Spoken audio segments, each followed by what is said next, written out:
Hello and welcome to the Road to Autonomy. I'm your host, Grayson Brulte. The Road to Autonomy is brought to you in part by Stantec Generation AV. Stantec Generation AV combines some of the most experienced AV experts in the industry with the resources of a global engineering firm. Stantec Generation AV provides education, consulting, assessment, and guidance to any industry interested in autonomous vehicles. Learn more at stantec.com. Hello and welcome to the Road to Autonomy. I'm your host, Grayson Brulte. On today's episode, we're absolutely honored to have Ellen and Carey, Global Head of Sustainability Circulor. Welcome to the podcast, Ellen. Hi, Grayson. It is just so good to be here with you. Thanks for having me on. I am super excited to have you here. You're very welcome, but more importantly, you're doing something at Circulor which is absolutely impressive. It's smart, and it's downright interesting. So I can't wait to dive in and tell the Circulor story. Well, obviously, I couldn't agree with you more. I think it's fascinating, and it's honestly, it's the new realm where our economies and our businesses have to go. Absolutely correct about that. And doing research and me putting on my investing hat here for a minute, I've started noticing on Google Finance, they're indexing the ESG score for the companies if you're looking to possibly invest. But Circulor, you're taking it to a whole nother level. You're doing real-time tracking of the supply chain. Every day I'll open the Financial Times or the Wall Street Journal or Barron's, and there's an article about the supply chain crisis. How many containers are off the port of LA today? How many containers are off the port of Long Beach? But there's never a discussion around the sustainability of the supply chain. Why do you think that is? That's a great question, and you're absolutely right. And I wish that there was more thinking about the sustainability and the solutions for our supply chain. So I think we have kind of a collective mentality that our supply chains are just beyond our grasp. They're global, they're opaque, they're something we can't control. And we've been trained over decades and centuries that they are that way, and that's the way they are, and that's the way they're going to be. I think we think we're too quick to accept this, because in reality, they're not so far away. And in the last 3 to 4 years, especially, we can go into our supply chains and we can get the data from them in real time so that we can make smarter business decisions. I think what's happening in terms of the marketplace is that investors, lenders, customers, regulators, they're wanting to raise the bar in terms of what it means to do business today. That's what's happening collectively from all of those stakeholders. They're continuously learning that we have to apply data to our supply chains to get there. And I think once we do apply data to our supply chains, we get a multitude of benefits. And just a few of those, Grayson, are we get protection from supply chain disruptions, as you really nicely note. We get more efficiency in our business. We get more reliable supply chains. We get the opportunity to regionalize, localize, and domesticate our supply chains because we can move them where we need them to be with intention. We also get assurance that our supply chains are protecting people and communities, that they're under production or they're producing with lower GHG emissions, and that risks are mitigated to our business and that our businesses and our employees and economies can grow. The Christmas season's right around the corner. Talk to my wife, and she's a mom, and you speak to other various moms. There's concern that they can't get their Christmas gifts under the tree, and you have to explain to a 4-year-old or a 5-year-old that Santa Claus couldn't come. That's a very hard decision for a mom or a dad to have with a child. Do you think because of the situation, you can't get Polly Pockets, you can't get American Girl dolls, these items that children look forward to unwrapping on Christmas Day, do you think that that's bringing the supply chain home and say, wait a second, consumers, we've got a problem? Do you think that's kind of, this is going to have a long, impactful change as consumers demand change? I do think so. Absolutely. I think the mode of operation has been, we have global supply chains and we take them global to lower the costs. But now we're seeing that we are vulnerable to those supply chains and that it's not about just putting them elsewhere. And it's not just about lower cost. It's about reliability. It's about secure sources and supply, et cetera. And I do think that, I think we're thinking about our supply chains at more levels and more deeply than we ever have before. To have a parent and a business person hear from their kid about their supply chain, I mean, that really drives it home, right? You're like, oh yeah, this is not just headline news. This is my kid's not going to get their Polly Pocket. I think that really its own experience. It's a concern. The other thing I've noticed is that parents going to buy the Polly Pocket and say it's $20, and then somebody's gouging and charging $120 on Amazon for the same thing. And that's really starting to hit people with this runaway inflation we have here in the United States. So there's all these elements that consumers are putting their spotlight on the supply chain. Now we're in the Christmas season, so it's around toys and the holidays. But you and I've spoken at great depth about this, and I like to read a lot of books and learn things. Is the electric vehicles, there's a great shift globally, not just the United States, to shift society towards electric vehicles. But the supply chain is an utter mess the way that it's currently built. There are certain regions of the world where there's child labor, there's trafficking, there are human rights violations, there are dictators. I'll put everybody, there's a group of not nice people that are controlling a large part of this supply chain, the minerals. And then there was the Leo DiCaprio movie Blood Diamonds. Well, we have blood cobalt. When do we get to the point where on the mineral supply chain for electric vehicles that there is clear transparency around how this is mined? So these companies make these grandiose statements, but when you pull back the curtain, you said, well, wait a second, that's not 100% accurate. Well, I've heard you mention another group of not nice people, OPEC, right? I think you're spot on to say that we have to make sure that history doesn't repeat itself. We can't just jump from an oil-powered economy and transportation economy that's manipulated by OPEC to an EV-powered economy that relies 70, 80, 90% of its component parts on China and economies beyond our borders. Let's not substitute one for the other. And I think that's where data to our supply chains, setting a baseline of understanding and real-time data, enables us to make smart decisions on relocating those supply chains and bringing, as you said, bringing to light, bringing the transparency and putting the light on them. So I think it's important to note that in the past 10 years, China has really been investing in electric vehicle technology, right? They've put $100 billion federal dollars into EVs alone. You couple on top of that semiconductors, which everybody is feeling, and an EV needs 10 times as many semiconductors as an ICE. So it's kind of a double whammy. And the EV supply chain that we have built, it's been a decade in the making. And to your point, it's been done without transparency and without assurances that local economies are protected in the process. So we've got child labor. We've got forced labor. We've got people being not paid properly for their work. And it's time to put a spotlight on that and make appropriate changes. I would just say, I'm just glad that now we have the technology to do that. We haven't had the technology in the last 3 to 4 years. And so as we do 50% of our transportation on electrification, we can make sure that the materials are sourced responsibly and sustainably. And that's where we need to go from here. Build on a firm foundation, on a good foundation. History repeating itself is a classic example of a politician not having a backbone and not doing what's right for society, just doing what's right for their interest. And you're right. You have OPEC, and I'll go back even further. You've got the Seven Sisters, and it's a cartel. And I'll use the word very harshly. The same thing controls. And then, so we're reliant now on OPEC because we're not drilling oil. America's no longer energy independent.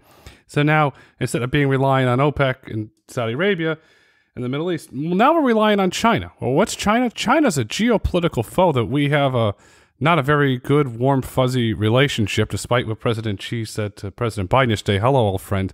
They're not old friends. That's political marksmanship 101. So now we're outsourcing everything to China. They're going to control that. The other issue is talked about a lot in in foreign policy circles is Taiwan. So you mentioned the semiconductor. You have Taiwan Semiconductor. If President Xi of China decides to invade Taiwan, now you've got even a bigger supply chain issue. Now you got the semiconductors controlled by China. You have the refining of the minerals controlled by China. We're bent over a barrel. There's no future.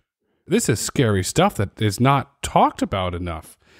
What can and what is Circulor doing to usher in this change, to put a spotlight on transparency around the EV supply chain? To this complexity, couldn't agree with you more. These supply chains are complex. I think on top of that, Grayson, to build up the capacity takes years, if not decades. And so we're talking about making decisions right now that really set us up in 5 to 10 years. So we need to be making the right decisions, right? So I think increasingly in terms of the market dynamics, customers are demanding that their purchase power go towards supporting responsible sourcing, sound businesses. Investors, regulators, businesses are joining the charge.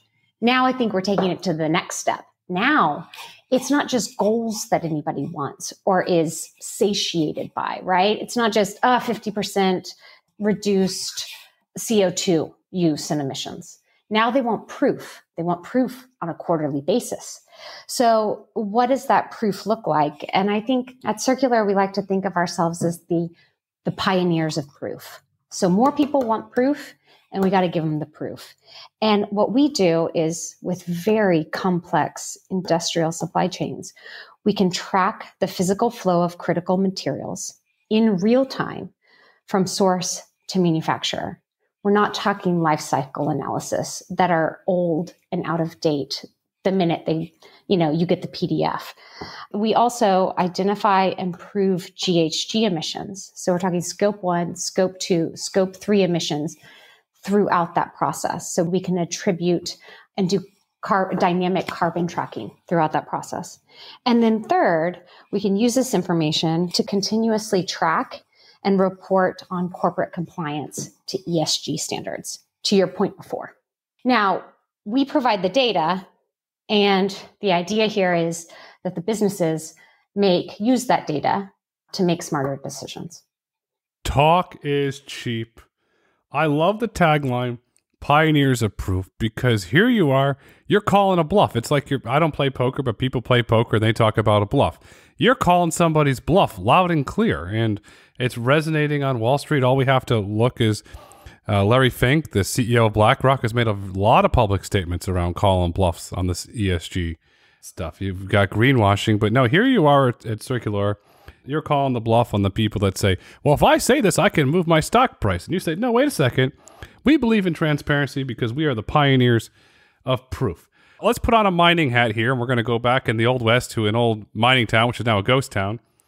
We're the pioneers out there. How are you monitoring this in real time? What is the special sauce that's allowing you to, let's say, do the 21st century version of mining? So I would say that our process is twofold. First, we create a digital twin of the commodity or the material itself. Second, we trace the material and that digital twin through the industrial process. So let's talk a little bit more about that.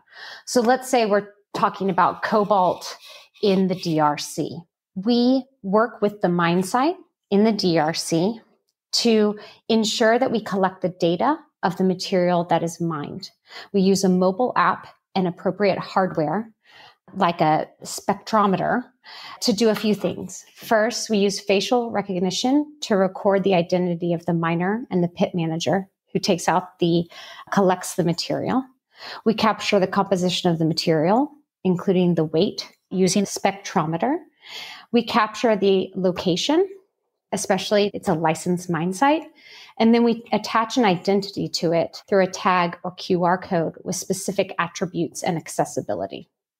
So that's create the digital twin. That's get the material effectively, safely, reliably, securely. The second part is once you've created the digital twin and the digital setup of the supply chain, you can track and trace the material through the industrial process. So we collect the data through the chemical refining, cathode manufacturing, and battery manufacturing with mass balance, elapsed time, proof of location, and scan points. So we marry up the digital process with the chemical and manufacturing process so that we can validate the output with the input of each material once we've got that digital twin. So we don't track paperwork because you can't ever know with paperwork if that's actually the material that's in your final product, right? This isn't a life cycle assessment. This isn't a one-time shot. It's a platform that we've built with the customer in mind, something that we can integrate into the existing system while capturing the data and creating irrefutable trust. So it's not all blockchain. We use a part blockchain, and that creates the community of trust and an immutable record of that input into the system and through the process. You're the real deal Holyfield. There you go. I like to think of myself that way. Because you're doing it right. You understand the history of the commodities market. Any individual that understands the history of the commodities market knows all the stuff that was done around forging paperwork to get deals done in Cuba or in sub-Saharan Africa. So very smart not relying on paperwork, because there's a long history in the commodities market on some shady stuff that's happened, that paperwork was changed or the back of a ship label was changed. So bravo to you on that. The digital twin is interesting. How did the concept of the digital twin come about? Was it saying, okay, this is the most, let's call it the secure way to do it, this is the best way to build trust? Or what was the early ideations around the digital twin? I don't think you want to jump to... What I like about Circulor is we don't look for one thing to be our end-all be-all in terms of technology and solution. First, it starts with the customer. Second, it starts with redundancy and verification and validation throughout that system. So with the digital twin, it's possible because then working with the processes of the chemical and manufacturing process, plus the inputs and the outputs of the digitally through that process, we can continuously feed that digital twin and that identity, as you said, create data of the whole environment and also see anomalies in the system. Do you take that down to the recycling level now of electric batteries, since that's becoming, I would call it, growth investing market? We haven't really seen a big breakthrough success yet, but we've seen billions of dollars pour into that market, and that's I would call it an emerging investment market. Is Circulor going down to that market as well? Yeah. An interesting story I'd share with you is that we had an OEM come to us wanting there to be X% of recycled material in their battery. And we did the analysis and we looked into it and there was zero. So when you say, I want to set this goal of recycled content or emissions, you can't achieve what you don't track. So first, that comes with setting a baseline. And for this OEM, we set the baseline. Okay, you'd like 10%, but there's really zero. So we have to stimulate the market in terms of starting with transparency, creating virtual identities for the batteries that are manufactured, because that stimulates the second life and the recycled use cases as well, as this market continues to mature and grow. Does that make sense? It makes a ton of sense. You're the Baron of truth at the end of the day. I think you and I come from systems too, from ADAS and AD, and you have to think through all the possibilities that the system can be reliable and can be redundant. I think the same thinking goes here. It has to be a secure system that grows trust and has immutable records of the supply chain so that it enables participation, enables trust, enables participation. Without trust, the entire supply chain collapses. Without trust, you're not going to order your Christmas gift online. Without trust, you're not going to drive your human-driven vehicle today. Without trust, you're not going to get your autonomous vehicle. And then without trust, you're not going to buy the electric vehicle if it's got dirty cobalt and lithium in it from some dictator. That's where trust comes in. Is that why Circulor was founded, to build, let's call it, to be that trust layer on the supply chain? Or why was the company founded? It was really founded because our founders saw that the technology was there to ensure that our supply chains were not exploiting people and our planet. So when we talk about climate and emissions, we have to keep in mind that 8 supply chains emit 50% of our CO2 in the world. So if we are going to create a more sustainable world, if we're going to create more sustainable economies, we have to go there, right? And the emergence of AI, blockchain, machine learning, et cetera, and our co-founders' experiences in industrial supply chains and cybersecurity, we kind of saw that all of these elements were there to tackle this problem and to make sure that our supply chains didn't emit 50% of our world's emissions, and also that communities weren't getting exploited for the sake of, say, new industries. I'll sum it this way. The company was founded, in my opinion, to do good by society. Yeah, absolutely. You've got this great background in the automotive industry. You understand the energy business. Why did you decide to join as the global head of sustainability? You said, this is where I'm going to have the largest, most positive impact on society? Or did you just want to gear up for a new fun adventure? Just the adventure. Just the adventure, Grayson. I thought, hey, let's do it. As you know, I live in Munich, Germany. So I've been being schooled by the world the last 3 years, by all the different cultures of the world. This role in particular lets me work globally and listen to the different climate, national security, economic security issues that all of the different countries and regions of our world have. So I really enjoy that. It also helps me break down silos and connect people that maybe don't know of the respective efforts that are being done in different regions. So I really enjoy that. And from a issue standpoint, I started my career in wind energy, and then I moved on to EVs and AVs. And I just firmly believe that clean tech has something in it for everyone. And that human ingenuity, especially in clean tech, unlocks economic potential, national security potential, and climate potential. And I don't think that it's one or the other.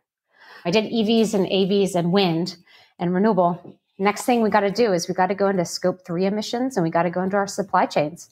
Just seems like a natural next step in terms of my career in advocating for what clean technology can do. Thank you for pointing out the economic potential, because the economic potential is absolutely astronomical here. It's a once in a generation, once in a lifetime economic opportunity. It's not the days of the hippies and the drum circles saying, we got to do this, man. No, it's a real business. So thank you for pointing out, because it's not pointed out enough. And the other thing I want to thank you for pointing out, it is a national security issue. We need to be energy independent. We need to control the grid. We have to ensure that we have the security in place and that we're not going to have rolling blackouts, and we're not going to be dependent on a foreign country to move around. So thank you for pointing out those issues. They're very important. You talked about this journey from wind energy to EV to AV to the hottest topic in the world right now, supply chain. What does sustainability mean to you? I think it means continuous progress. I think it's not a light switch. We don't go from being not sustainable to sustainable. We don't go from renewable power to, or fossil fuels to renewables. I think for me, it means continuous progress. It means showing the state of the art when you can show it, and building and growing that. So, when it comes to circular, it's not like we track everything for a customer all at once in one day. It's a process. We start with maybe their nickel and their cobalt. And then maybe in the next 3 months, we start looking at the lithium supply chain. The nice thing about this is that once we get more people on board, the data can start, success begets success. And they can, in that trustful way, like we talked about, the data can serve more than just the customer itself. It's not just an idea. It's not just this little startup that doesn't really have any big customers. You've got a monster of a customer. You want to use an Empire State-sized customer in Trafalgar.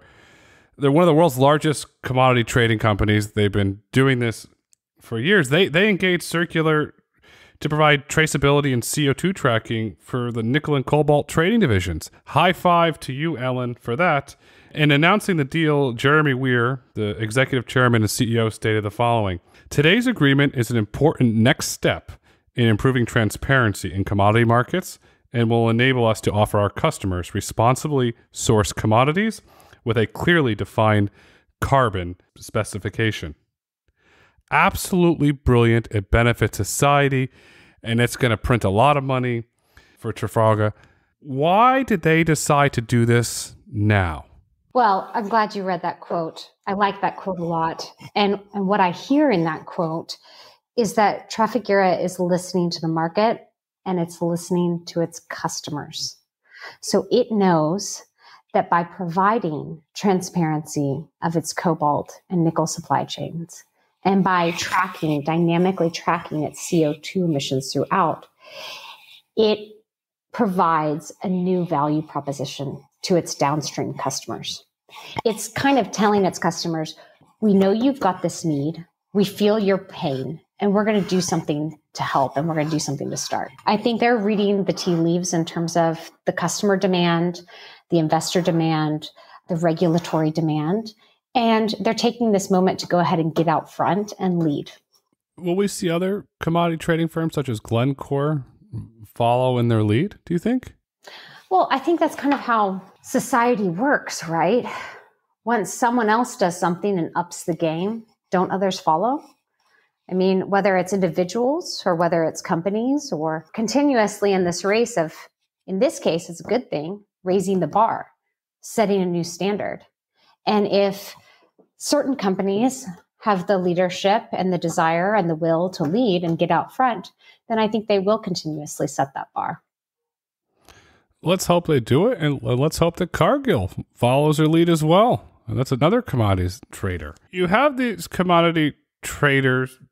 A lot of them are old swashbucklers. That's their heritages of this industry. Now they're growing up and they're coming into the modern world of sustainability.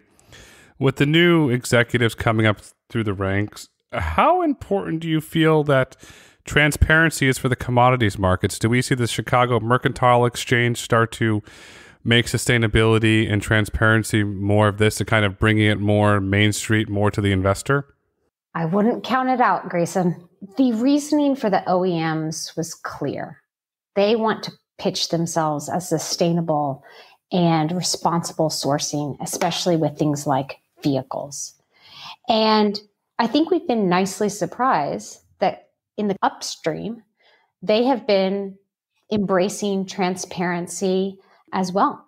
So I think maybe more so than we thought, the commodity markets and the upstream suppliers are willing to get in the game. Then is transparency the future of the commodities markets, very similar to what we're seeing with ESG disclosures? I think transparency of our products is the future, yes. I think the bar, as we talked about, the standard will continue to rise and be reset. I think very nicely we are on an upward trajectory of a virtuous cycle of holding what it means to do business and what it means to buy products to a higher standard. When you look at the higher standard of a product, you can look at, you got the yummy tummies, and parents are shopping for organic foods. And now it's coming to the wine market. The 2019 Chateau Latour from the Bordeaux region of France, they're all organic. And there's a big push in the high-end Grand Crus and First Growth in France to go biodynamically organic. So we're starting to see that it's going to places where consumers consume. And it's really helpful and exciting to see that it's coming to the commodities market, because if you're going to drink a glass of really great wine or eat a piece of fruit, you want to know that it's not covered in chemicals where you're going to get sick or have some allergic reaction. With a yummy tummy, you have a healthier body. It lowers the cost of your doctor's bill. It lowers the negative impact on the economics. It's a win-win all around. So I'm really happy to see this here. And since I got on one of my favorite topics is wine, will we see Circulor start to go into vineyards and track stuff around the vineyards? Oh, come on. I hope so. It's not in the near-term business plans. So let's just say that. It's not there. But I would tell you that some other things that are interesting that we're doing is, one, we work with Boeing in terms of tracing the materials in the sideboards of their 737, for instance. We work with Total Energies on plastics and making and identifying, tagging, and recycling plastics. So we do some other things that are not battery related, but not yet wine. So we'll work on that. We'll scale to that. Right? What about that? You got a deal. I'll be your honorary tour guide to take you on the tour. We can both be the testing. We have to try the wine. Don't doubt me, Grayson. I will call on you. I want to go back to the batteries here. The Boeing thing is really, really cool. You're working with Britishvolt, and you're tracking the emissions of the production of their batteries down to the source. How are you doing that? This is my favorite story by far, because you're seeing these gigafactories, or Britishvolt calls it gigaplant. So you see, let's count number of gigafactories. Let's go into the race mode of who's got more gigafactories. And quite honestly, I don't know if that's the right assessment. So Britishvolt is doing something much deeper and much more difficult. So they've got their kilowatt hours annually that they'll make. But on top of that, they have committed to tracking all the materials of their batteries down to the source. In addition, their Northumberland plant, they're going to track all the materials and the GHG emissions of the building of that gigaplant. And in addition to this, they're going to track and trace the economic and direct of the building of that facility in terms of stimulating the local economy. So I think it's important to note that, just because you bring a gigaplant or a gigafactory does not mean the supply chain follows. So when you couple that gigafactory with transparency and traceability, you can use the opportunity to make smart decisions and also change or redirect your supply chain where you need it to go in terms of serving that gigafactory today and into the future. Britishvolt is setting the bar extremely high, and other companies are going to be forced to follow because they're going to get a lot of positive press around. You're going to get that pressure. I was in Detroit at the battery show, and I was meeting with my home state of Oklahoma with the economic development people. And they've got Canoe building there, right? And they're all about, hey, how are we localizing this? How are we tracking the emissions? How are we making sure that the supply chain is following? And we can now trace that and track that to ensure that we meet our near, mid, and long-term goals to do that proper setup. While Canoe's a smaller startup, you've got a well-established OEM in Volvo. They're saying they're doubling and tripling down on transparency, and they're working with Circulor to ensure their global vehicle production is powered with renewable sources by 2025. It's really important to point out, so here's Volvo takes another leadership position. I grew up in Connecticut, and all the cool moms had the Volvos with the seats that faced out in the back, and we could watch other cars. And Jordan Coleman, if you're listening, yes, we did play the honk game with the trucks. And Jordan's from Kodiak Robotics, and I keep telling him, Jordan, you have to have your Kodiak trucks be able to play the honk game with the children, because it was a big way of growing up. But Volvo doubled down on safety, and you talk to the moms, and why did you get a Volvo? It's safe. It's the safest vehicle. And that did really, really well for Volvo, especially in the Northeast. Now they're, as I said, doubling and tripling down on renewable source of energy by 2025. Is this their next safety iteration, where the safety iteration for the way the vehicle was designed drove them? Now it's say, wait a second, we're going to be fully sustainable, and that becomes our next giant path to growth? I can't put words in their mouth, but it seems that way, yes. A coupling of safety and sustainability. So Volvo is working with us on their Scope 1 and Scope 2 emissions for all their manufacturing facilities globally by 2025. In addition, they were our first customer in 2019 working on cobalt. So we track the cobalt for the XC40 all the way down to the mine site for them. And on top of that, we work a lot with Polestar. So we track nickel, cobalt, mica with Polestar. And we're working with them hand in hand to create a carbon neutral vehicle in the Polestar 3 by 2030. So yeah, they've been and tracking GHG emissions. So really creating, like we talked about, creating that continuous progress of becoming more and more sustainable. And then you start seeing the new opportunities that open up. Like you said, brand identifiers.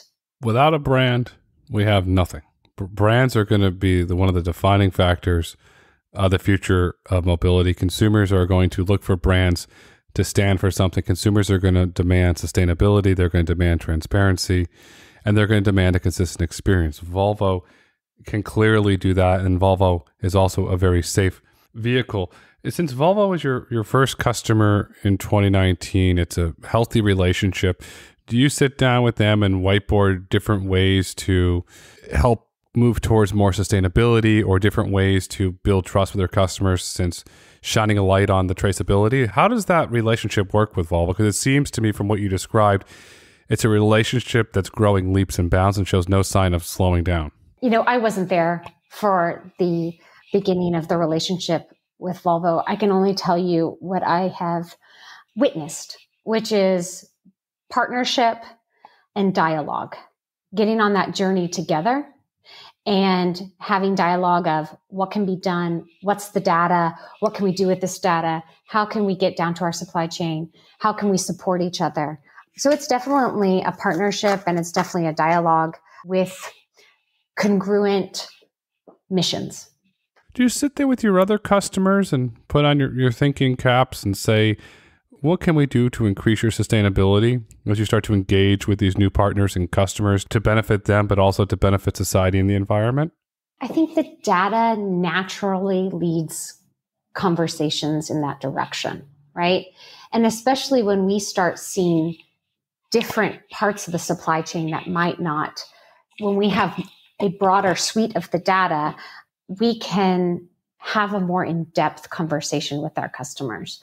I think, though, our real job is to make sure we give them redundant, validated data, show them the anomalies, and then give them all the information they need to know in real time so that they can make clear and very well-informed decisions.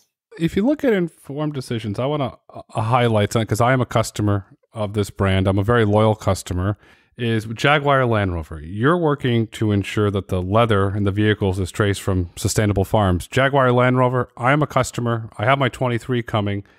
How did I have to find out this from Ellen? Because to me, this is a selling point. Ellen, how is this possible from that standpoint? Are you building a digital twin of the farm, or how are you doing that?